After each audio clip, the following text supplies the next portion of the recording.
Dawat din жеткирүү 33. Абдулла бин Амр бин Ас радиаллаху анху риваят кылат.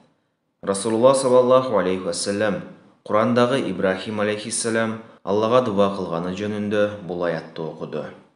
О менин Раббим, акыйкатта алар көптөгөн адамдарды жолдон адаштырды. Ким мени ээрчисе, ал менден болот. Ал эми ким мага каршы чыкса, анда өзүң кечирүүчү, мээримдүүсүң. Ибрахим сүрөсү 36 аят. Ибрахим алейхиссаламдын бул дубасынын максаты момундарга шапаат кылуу, момун эместерге туура жол суроо. Анан Иса алейхиссаламдын дубасын, аятты окуду. Эгерде сен аларды жазаласаң, анда алар сенин кулдарың. Эгерде кечирсең, анда сен мартабалуу даанышмансың. Маида сүрөсү 118 аят. Расулуллах саллаллаху алейхи вассалам колун көтөрүп, «О Аллах, менин үммөтүм» деп ыйлап жиберди. Алла Жабраил алейхиссаламга, Мухаммад саллаллаху алейхи вассаламга баргын, Роббиң баарын билип турса да, аны эмнеге ыйлап жатканын сурап кел, дейт. Жабраил алейхиссалам Расулуллах саллаллаху алейхи вассаламга келип, ал суроону берди. Расулуллах саллаллаху алейхи вассалам ага жогоруда айткан сөзүн «Менин үммөтүм» деп кайталады. Жабраил алейхиссалам Алла баарын билип турса да, ага айтып берди. Алла, эй Жабраил алейхиссалам, Мухаммад саллаллаху алейхи вассаламга барып, биз анын үммөтү жөнүндө сүйүнүчтүү кабар беребиз. Ал кайгы, сарсанада болбойт, деп айтып кел, дейт. Абдулла бин Амр бин Ас радиаллаху анху риваят кылат. Расулулла саллаллаху алейхи вассалам Курандагы Ибрахим алейхиссалам Аллага дуба кылганы жөнүндө бул аятты окуду. О менин Раббим, акыйкатта алар көптөгөн адамдарды жолдон адаштырды.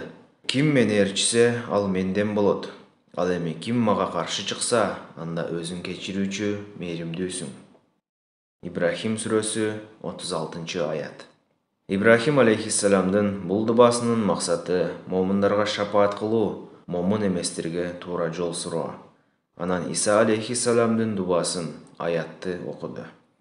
Эгерде сен аларды жазаласаң, анда алар сенин кулдарың. Эгерде кечирсең, анда сен мартабалуу даанышмансың. Маида сүрөсү 118 аят. Расулуллах саллаллаху алейхи вассалам колун көтөрүп, «О Аллах, менин үммөтүм» деп ыйлап жиберди. Алла Жабраил алейхиссаламга, Мухаммад саллаллаху алейхи вассаламга баргын, Роббиң баарын билип турса да, аны эмнеге ыйлап жатканын сурап кел, дейт. Жабраил алейхиссалам Расулуллах саллаллаху алейхи вассаламга келип, ал суроону берди. Расулуллах саллаллаху алейхи вассалам ага жогоруда айткан сөзүн «Менин үммөтүм» деп кайталады. Жабраил алейхиссалам Алла баарын билип турса да, ага айтып берди. Алла, эй Жабраил алейхиссалам, Мухаммад саллаллаху алейхи вассаламга барып, биз анын үммөтү жөнүндө сүйүнүчтүү кабар беребиз. Ал кайгы, сарсанада болбойт, деп айтып кел, дейт.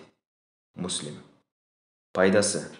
Башка риваятта Расулулла саллаллаху алейхи вассалам Алланын кабарын Жабраил алейхиссаламдан угуп, менин үммөтүмдүн бири дагы тозокто калбаган кезде гана мен ыраазы болом, дейт.